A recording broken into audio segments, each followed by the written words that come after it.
Welcome viewers. I'm not sure how many of you have had an experience with a covert female narcissist, but it can be savage and it can use up a lot of time, a hell of a lot of time.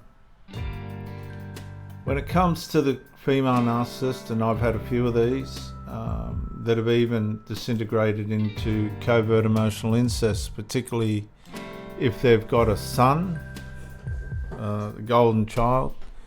They'll usually have a scapegoat child as well, someone that takes the brunt where the golden child can't handle it. They'll come in and rescue, but that's another story. The covert female narcissist, and there's a picture of a very attractive woman there, have a timeline in the way in which they work, and if you're aware of it, guys, it can help you, and girls, men are the same. It's the same psychological pattern, and the pattern worsens over time. Out comes the hook, comes off as humble, wounded, misunderstood,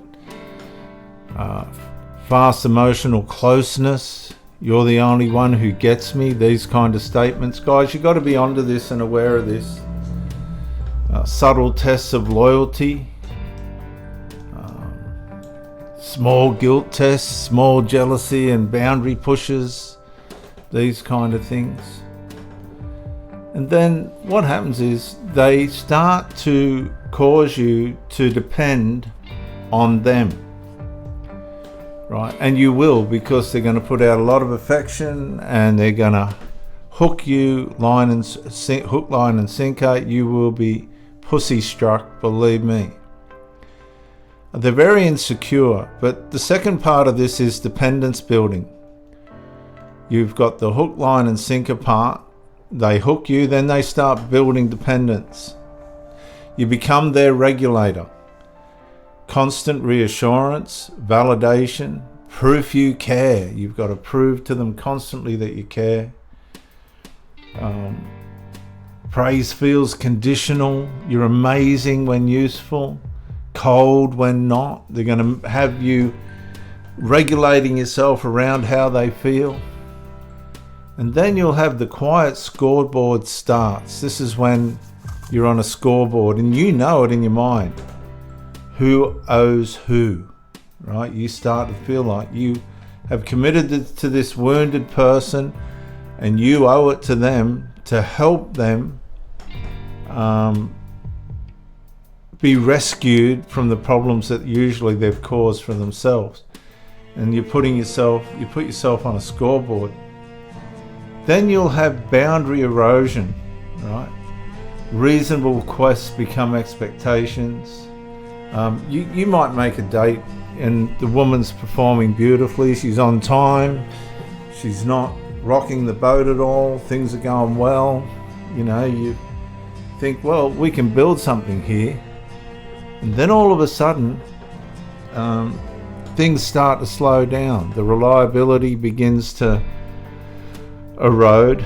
And now you've got two choices. You either let it continue without saying anything, or you step up and you say, hey, let's get this right. Sorry viewers, the phone.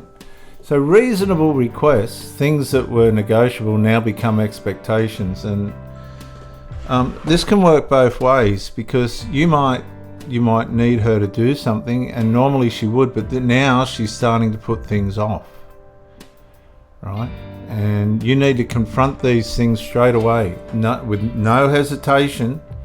Let me give you an example. If I said to one of my birds, we're going to meet at 6 o'clock for my place for dinner, and she turns up at 6:05, I say you got 3 chances. 3. This is your first, you'll get your second, and the third one you'll be gone. And I've sacked a few Sheilas like that.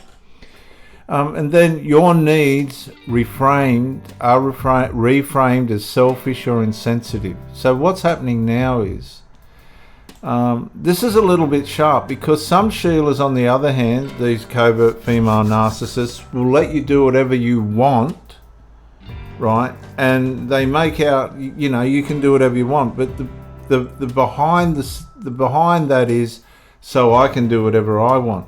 They don't want to have boundaries, and that turns out to be reckless and dangerous as well.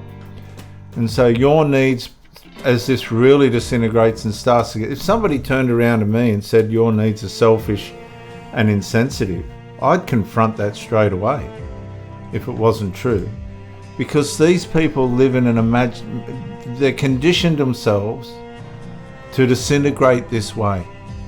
And if you don't see, they love confrontation. As you give in, you're encouraging them to disintegrate. Women love fair, square confrontation. As a matter of fact, it creates intimacy with them. But the one thing you can't change is the narcissism, which is the disintegration, the loss of value for your company. And if you say no, you will be confronted with sulking, disappointment, illness, tears, withdrawal's the big one. They love to punish you with absence. Now, one of the things that I learned is you have to, whether you like it or not, understand that distance is a blessing.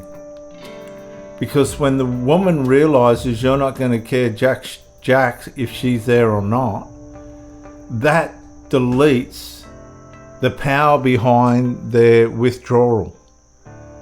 Okay, you have to play the game. Right, when she goes into the disappearing tricks, which is classic for these types, you go with it. And if she disappears for long enough, find somebody else. Don't worry about it, because the disappearing trick is a message saying, I don't value you. I don't value you.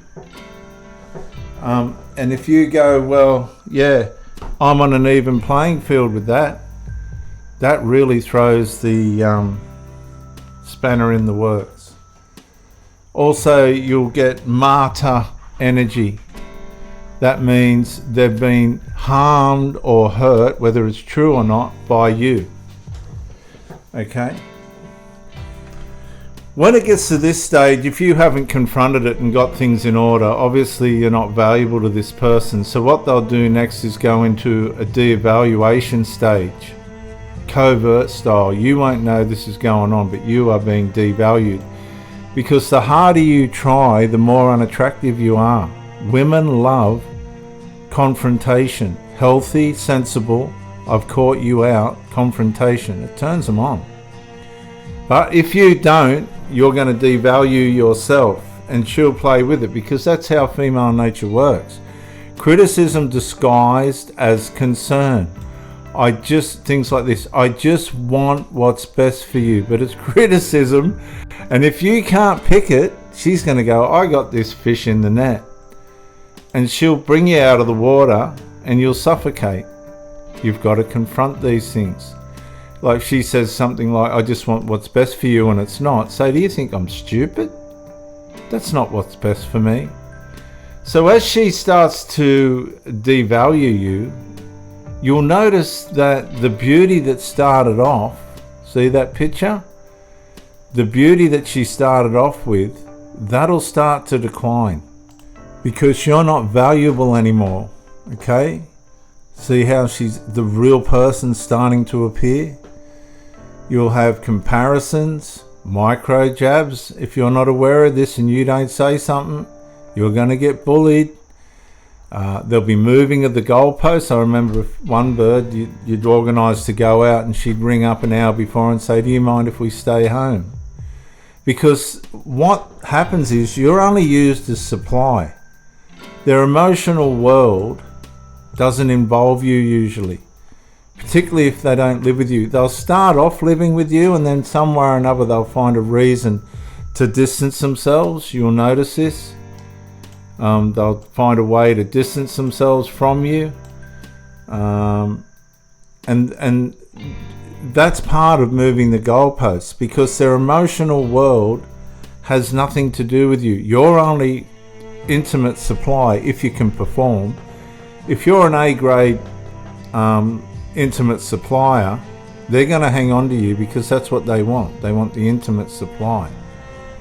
Okay, but if you're no good at intimacy or they're not attracted to you, you'll be devalued very quickly, particularly if you're not confronting what they're trying to do to micro jab and move goalposts and create. You'll hear Sheila say, oh, my old boyfriend or my old husband used to do this, that and the other. As they start to decline, they'll start bringing up past relationships and making you feel undermined, and you don't tolerate it. Do not tolerate it. Do not put up with it. And you start apologizing more, big downfall, explaining more and doubting yourself more. That's when they know it's time to come in for the kill. Once they've realized you're doubting yourself, that's a sign of a very weak feminine male, what they call a beta male. Then what's going to happen is, this is when they set in the hooks to control you through victimhood. Every conflict becomes your fault because you hurt her. They recruit sympathy, selective storytelling to friends, family and colleagues. These are the flying monkeys that are going to feed her and help her to escape from you. Your reactions get framed as the problem. You're mean, you're unstable, you're abusive. This is what's going to happen, man, as you're being devalued. And she'll age more and more as this is happening, because you're going to start to see the real person. Then what's going to happen is you're going to go into the punishment cycles. Silent treatment, stonewalling. Stonewalling is a classic. I'll ring you at 12 and they don't ring, or you ring them and they don't answer. The next thing you find yourself ringing, on 15-minute cycles, and the next thing they've got 7 missed phone calls on their phone and they're going, got him. You're exposing yourself as weak. They'll start disappearing, and there'll be emotional withholding and intimate withholding as well. And if you try harder, thinking you're going to turn this person around, she's going to think you are just a weakling. Then there'll be, I guess I'm just a terrible person. They're going to start to sabotage themselves to force you to comfort them. It's manipulative. Excuse me, viewers. And then retaliation is indirect, like rumors, passive sabotage, social exclusion. They'll go to things that you used to go along with. I've seen this. And all of a sudden you're not invited. And financial leverage, because what happens is you think, if I give more financially, because they'll say they need this and need that, she might turn around, and you just become more and more frustrated and tormented by this person because they're not responding to what you're saying, how you're feeling. It's all about them. You've got no value at this point. Now, what's happened at this stage, once you've got the smear campaign started, passive sabotage and social exclusion, and you're giving money to someone that couldn't care less about you, they're going to move into paranoia escalation. They're going to have increased suspicion, jealousy, accusations, and reading between the lines. This is when they're starting to try and sabotage you with imaginations and fantasies. At this point, I'm well and truly out, but for many blokes, they push on. They'll rewrite history on you. They'll even shift to protect their self-image. And they'll put on a public mask. The public mask improves while private behaviour worsens. And you're trying to work out, well, if she's treating these people like this, why isn't she treating me like that? The reason is she doesn't want you around. You're done. By this time, you need to realise you are done, mate. Done. Finished. And this is the point where men go into post-traumatic stress disorder because they're totally out of touch with the signals and the messages that the woman's sending them. The once vibrant person that's thrown out the hook, they've had their supply, they're finished with you. But you're not getting the message, right? You're giving money, you're not seeing this person, they let you in for a little bit of sex every now and then, but she's probably sleeping with some other bloke and giving all her attention to him. Some of these Sheilas will have 1, 2, 3 levels of supply. They'll have the A grade supply. When he's not around, they'll go to the B grade supply. And if they need money, for instance, you might just be the financial leverage supply. Okay? It sounds far-fetched, but it's not. At this point, you get the collapse threats once the supply drops. Dramatic crisis, I can't do this anymore. Intense rage, tears, health scares, and you're still not getting the message. Desperation to regain control. Love bombing returns briefly and then snaps back. In other words, they need to keep you hooked, but the periods of neglect lengthen, and then they'll come in and they'll be intimate just to perk things up again, but then snap back to the distance. And if you detach, right, which was what you should have done a long time ago, you'll get smear campaigns, the flying monkeys will come in for the last ditch manipulation, but ultimately you're going to end up in a discard stalemate and possibly a reverse discard if you catch them doing something that's just totally no longer tolerable. Because men, weak men, have a forgiveness level that's far beyond what's acceptable. So once you get to the discard stalemate, either they leave for a new source of validation, supply, or keep you in a tense limbo. And I've done videos on limbo years ago. My channel's been shadow banned since it started, so a lot of my videos don't get out. I've got over 4,000 videos between the two channels, but nobody knows I'm here because the person that moderates my channels don't like me. But being in limbo, like I've said to women, you were in limbo. I'm not in limbo, you are, because I detach. Once the trouble starts, I've detached. There can be no harm done. I don't push in and make it easier. I just put out the A grade supply and turn it back on them. There'll be Hoover attempts after the discard, sudden apologies, nostalgia, promises, emergencies. Emergencies that you're not invited to be a part of. All of a sudden somebody else is looking after them. I remember, because I'm mechanically minded, I do services on their cars and things, and I learnt real quick, once they don't bring the car back for you to service, they say, I'm just dropping the car to the mechanic. That's a hint. That's a hint. That's a hint, guys. Take the hint. I just go, all right, that's the end of that then. And you'll see the pattern will repeat unless there's sustained honest treatment, right? Rare without real buy-in. You've got to cut it off to get the respect, but they may never come back, so the respect was never there. Okay, so degenerating signs that the pattern is worsening. Short fuse, longer sulks, more misunderstandings, fewer repairs, not given the opportunity to repair, bigger punishment for smaller boundaries, more audience building, they need others to validate their version of the story, that's the flying monkeys. You feel anxious before bringing up normal topics. And if this is about someone in your life, viewers, track behaviours, not labels.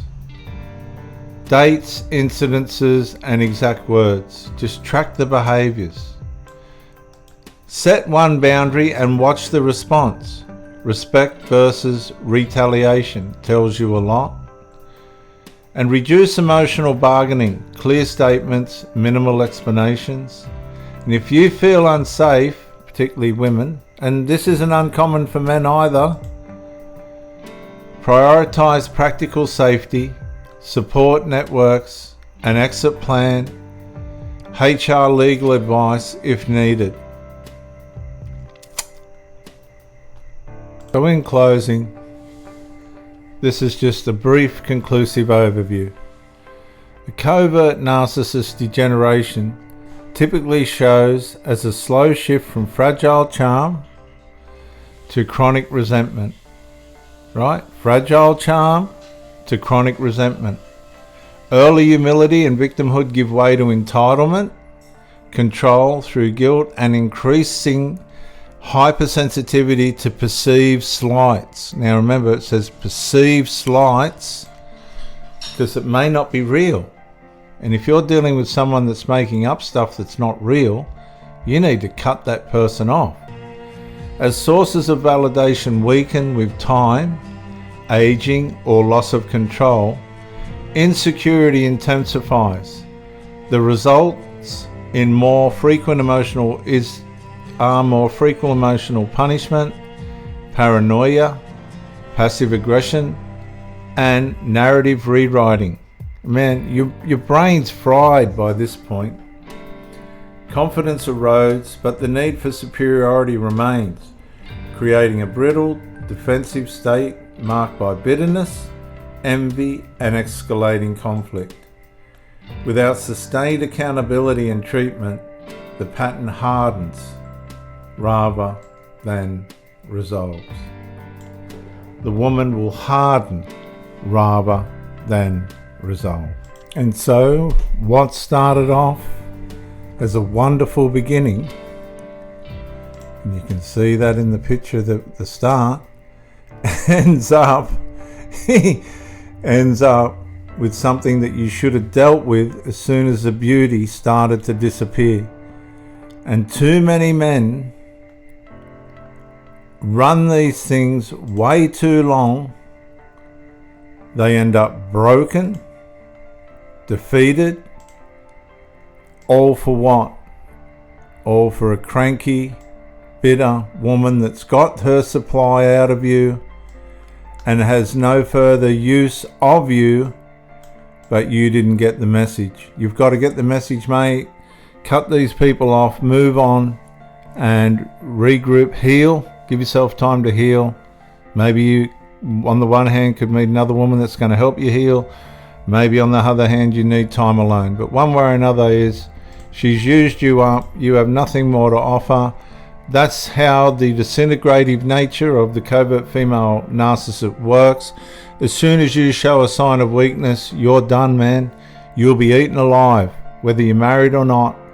This is Count Straight, Dr. J.W. Ayub. I'll see you on the next one. Bye for now.